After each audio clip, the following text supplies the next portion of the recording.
Assalamualaikum warahmatullahi wabarakatuh. Saya Muhammad Naim bin Abdullah daripada Kolej Komuniti Cawangan Lenggong akan membentangkan kajian pelaksanaan solat fardu dalam kalangan pelajar Kolej Komuniti Cawangan Lenggong. Pengenalan. Falsafah pendidikan Islam dengan jelas menyatakan pendidikan Islam adalah satu usaha berterusan untuk menyampaikan ilmu, kemahiran dan penghayatan Islam berdasarkan Al-Quran dan As-Sunnah bagi membentuk sikap, kemahiran, kepribadian dan pandangan hidup sebagai hamba Allah yang mempunyai tanggungjawab untuk membangunkan diri masyarakat, alam sekitar dan negara ke arah mencapai kebaikan di dunia dan kesejahteraan abadi di akhirat. Oleh itu, Allah Subhanahu wa taala telah memerintahkan umat manusia untuk melaksanakan solat melalui firman-Nya, "Wa aqimus salata wa atuz zakata warka'u ma'ar raki'in." Selain daripada itu, kepentingan solat boleh dilihat apabila terdapat hadis yang diriwayatkan oleh Abdullah bin Umar radhiyallahu anhu. Katanya, Rasulullah sallallahu alaihi wasallam bersabda, "Solat itu adalah tiang agama, barang siapa yang mendirikannya, maka sesungguhnya ia telah mendirikan agamanya. Sebaliknya, barang siapa yang meninggalkannya, maka sesungguhnya ia telah meruntuhkan agama." Riwayat Baihaqi. Pernyataan masalah. Kajian menunjukkan bahawa sesetengah individu yang mempunyai pengetahuan tata cara melaksanakan ibadah solat masih tidak berupaya serta sengaja untuk mengabaikan tuntutan agama ini. Selain itu, terdapat mereka yang mengambil sikap dewa kepentingan solat menyebabkan pengetahuan mengenai solat tidak kukuh sekaligus menjadi punca untuk mereka mengabaikan solat. Terdapat juga sebahagian daripada ibu bapa yang turut mengabaikan pendidikan solat kepada anak-anak menyebabkan perkara mazmumah tersebut terus berlaku. Di samping itu, rakan sepergaulan yang tidak menunaikan solat telah mempengaruhi individu lain untuk tidak bersolat secara tidak langsung.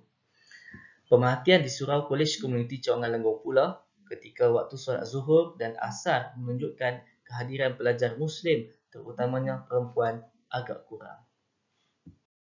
Skop kajian. Skop kajian dibataskan hanya kepada pelaksanaan solat fardu dalam kalangan pelajar Kolej Komuniti Cawangan Lenggong sahaja.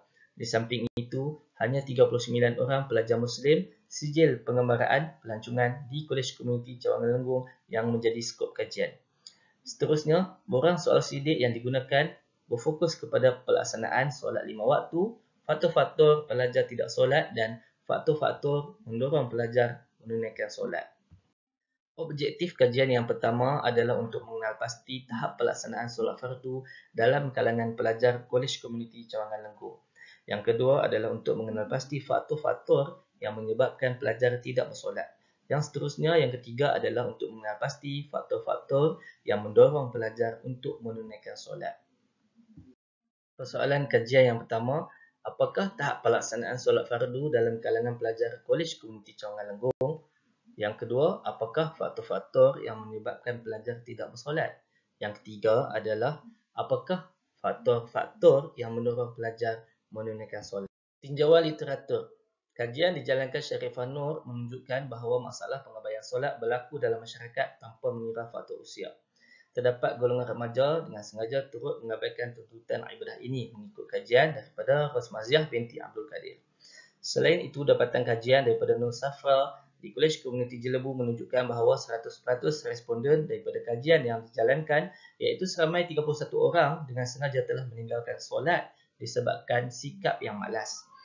Selain itu, dapatan kajian yang dijalankan oleh Helmi Ismail pada tahun 2010 terhadap mahasiswa di Tati University College Kemaman Terengganu menunjukkan bahawa hanya 36% daripada keseluruhan pelajar menunaikan solat dengan lengkap pada setiap hari.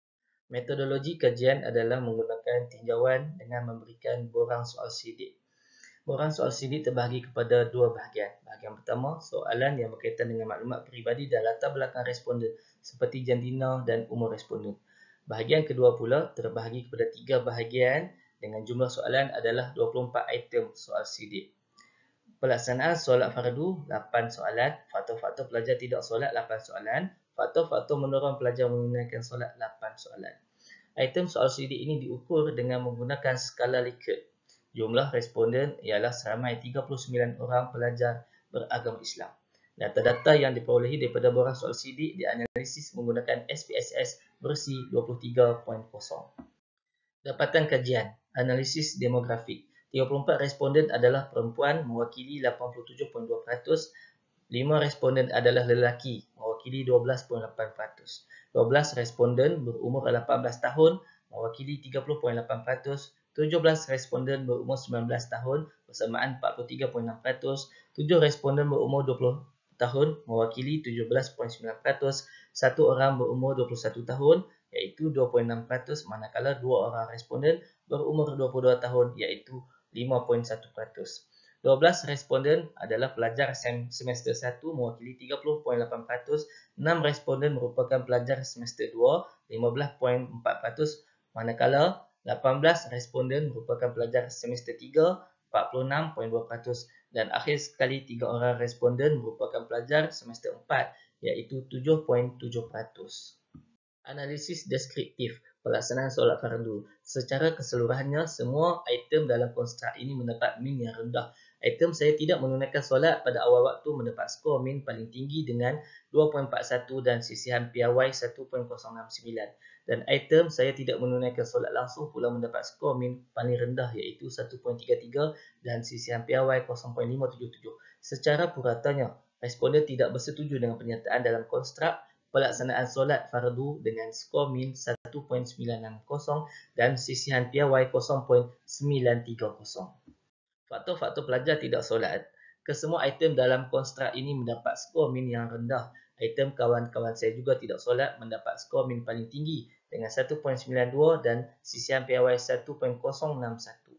Item saya tidak solat kerana ibu bapa saya tidak menyuruh saya solat dan saya tidak solat kerana ibu bapa saya tidak solat mendapat skor min paling rendah iaitu 1.18 dan sisihan piawai 0.451.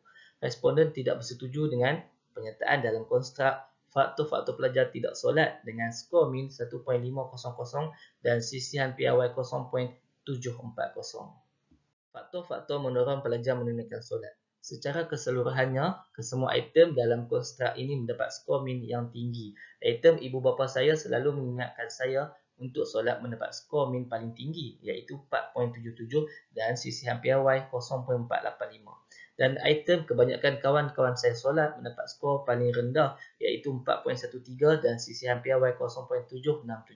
Manakala responden bersetuju dengan pernyataan dalam konstruk faktor-faktor mendorong pelajar menunaikan solat dengan skor min 4.606 dan sisihan piawai 0.561. Rumusan keseluruhan analisis deskriptif, nilai purata yang diperolehi bagi item pelaksanaan solat fardu, faktor-faktor pelajar tidak solat dan faktor-faktor mendorong pelajar menunaikan solat adalah pada tahap sederhana dengan skor min 2.689 dan dengan sisihan piawai 0.744. Cadangan.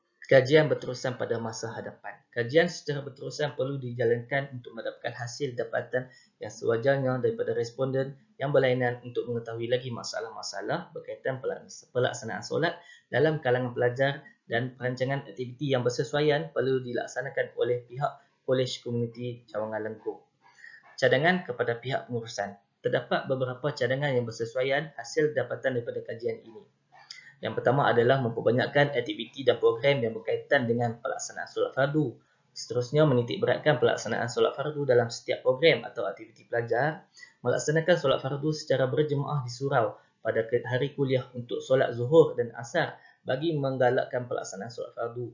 Seterusnya, melaksanakan kursus cara melaksanakan solat fardu dengan betul kepada semua pelajar baru yang mendaftar. Cadangan kepada pihak Jabatan Pengajian Politeknik dan Kolej Komuniti JPPKK dan Kementerian Pengajian Tinggi. JPPKK dan KPT seharusnya memperuntukkan dana tambahan dalam memperkasakan aktiviti-aktiviti berkaitan Islamik, terutamanya pelaksanaan solat fardu dalam kalangan pelajar Kolej Komuniti dan Politeknik. Ini sangat penting bagi melahirkan lebih ramai pelajar yang beriman dan bertakwa kepada ajaran Islam. Secara keseluruhannya, kajian ini telah berjaya mencapai objektif yang telah ditetapkan. Kajian ini telah berjaya menjawab semua persoalan kajian. Bagi persoalan kajian yang pertama iaitu apakah tahap pelaksanaan solat fardu dalam kalangan pelajar Kolej Komuniti Cawangan Lenggong, dapatan kajian menunjukkan tahap pelaksanaan solat fardu dalam kalangan pelajar Kolej Komuniti Cawangan Lenggong berada pada tahap yang tinggi di mana hanya 3 orang responden sahaja yang tidak melaksanakan solat fardu dengan lengkap. Untuk persoalan kajian kedua iaitu apakah faktor-faktor yang menyebabkan pelajar tidak bersolat? Hasil dapatan menunjukkan faktor utama menyebabkan pelajar tidak bersolat adalah pengaruh kawan-kawan yang juga tidak solat. Ini menunjukkan bahawa kawan-kawan sangat mempengaruhi dalam pelaksanaan solat. Manakala persoalan ketiga yang terakhir, apakah faktor-faktor yang mendorong pelajar menunaikan solat? Hasil dapatan daripada kajian ini menunjukkan faktor utama yang mendorong pelajar adalah ibu bapa saya selalu mengingatkan saya untuk solat. Sehubungan dengan itu, tidak dinafikan ibu bapa memainkan peranan yang penting dalam memperingatkan anak untuk menunaikan solat. Kajian ini sangat penting bukan sahaja kepada Kolej Komuniti Cawangan Lenggong, malahan ia sangat penting kepada Jabatan Pendidikan Politeknik dan Kolej Komuniti serta Kementerian Pengajian Tinggi bagi merangka strategi yang bersesuaian bagi memperkasakan lagi tahap pelaksanaan solat fardu dalam kalangan pelajar. Sekian, itu saja. Terima kasih. Assalamualaikum warahmatullahi wabarakatuh.